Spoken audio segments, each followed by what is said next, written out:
and then listen to us right now and make sure you're not making the number one mistake in business. Yeah, which is kind of tied to this, and that is trying to make up for your low price by volume of sales, by trying to sell to more people. This is, I cannot overemphasize this. We've already talked about this, but I want to reiterate the point. If you go out of your way to keep getting more business and more business and more business, thinking that you are then very much in danger of confusing and conflating activity with achievement. Mm-hmm. It is not increasing your profits other than maybe incrementally by selling, but getting more and more clients, if each individual client is not profitable. Mm-hmm. And the way to make a client profitable is to charge a high price and sell more than one thing to them. Yeah, which goes back to higher prices and obviously selling more stuff. But most people don't, you see, here's a good example for you. Most people don't follow up. How many times have I clicked on adverts on, say, Facebook or Instagram on my phone, and I don't get, sometimes I leave my email address as well. I don't get any emails to follow up. I've bought no more ads. No, I've bought stuff. Or if I do, it's the ad for the same thing I've just fucking bought. Oh, so they're not excluding. No. Yeah, and that's basic advertising stuff. That's just, I don't know anything about Facebook advertising in the specifics, but that's fucking advertising 101, that is. Yeah. There's no point trying to sell someone a fucking widget they've already bought. It's really not hard to do. You need to keep buying. Yeah, I mean, give you an example. Looking around my room. Yoga mat and yoga blocks. I still get fucking ads shown for those. Well, I bought the fuckers. I don't want any more. A man can only have so many fucking yoga blocks. I remember a particular guy that came to us.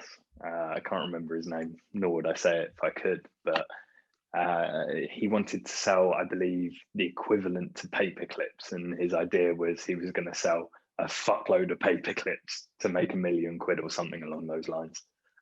Oh, God, yeah. Do you remember? And it wasn't even a proper business. It was he was a man in the shed on eBay. No, that's two different people. Oh, okay. So I'm mixing two. But it was the same problem with both of them. Yeah, just the margins are so small. Yeah. Like if you're selling, I don't know, in what quantities do you buy paper clips? I'd assume 100 is the lowest. Oh, God. You've got to sell you'd sell 100 paper clips for what? I can't imagine it's more than £5. I've got no idea how much paper clips are. It's not something I would buy. I guess I for that. Me neither. But what I do know is you've got to sell a lot of fucking paper clips to make a lot of money. I'm gonna have a look at paper clips. The world's most expensive paper clips. Paper clips. But there's another thing as well. I mean, volume of sales is you just work. Oh my God. I was well off. That's embarrassing. 1,000 paper clips, £3.50. So basically, I can get it tomorrow. About 35p for 100. Yeah, and if you want coloured ones that come in a nice box, hang on. A little bit there's a really good point there, Connor. If I'd have charged you £5 for 100 paper clips, you'd be a happy man. More than happy. Because that's what you just said. You think that's about what they're worth. This is how stupid discounting is. I'd have paid the tenner. Anyone listening to this, proof positive. Price is irrelevant because Connor had no idea how much paper clips were. And if he was buying paper clips and I said, £5 for 100, he'd have just bought them. He wouldn't have gone shopping round. No. If I walked into a shop and there's paper clips there. And they're £5 for 100, you wouldn't have, I'll probably get them cheaper somewhere else. You just, £5. You just wouldn't even think about it, would you? Well, it happened the other day. Me and my friend that I'm living with, we went to the shops. I can't remember what we bought. I don't know, some form of sauce, and it was £5. And I was like, I like this sauce, so I'm going to get this sauce. It's £5. I think it was £4.50 to be exact. And then he comes home the next day saying, we got well ripped off for that sauce. I was like, what do you mean? He went, I've seen it 3 times since, and it's usually less than £2. I even saw it for £1. I was like, it doesn't matter. We got the sauce. And he was like, yeah, true.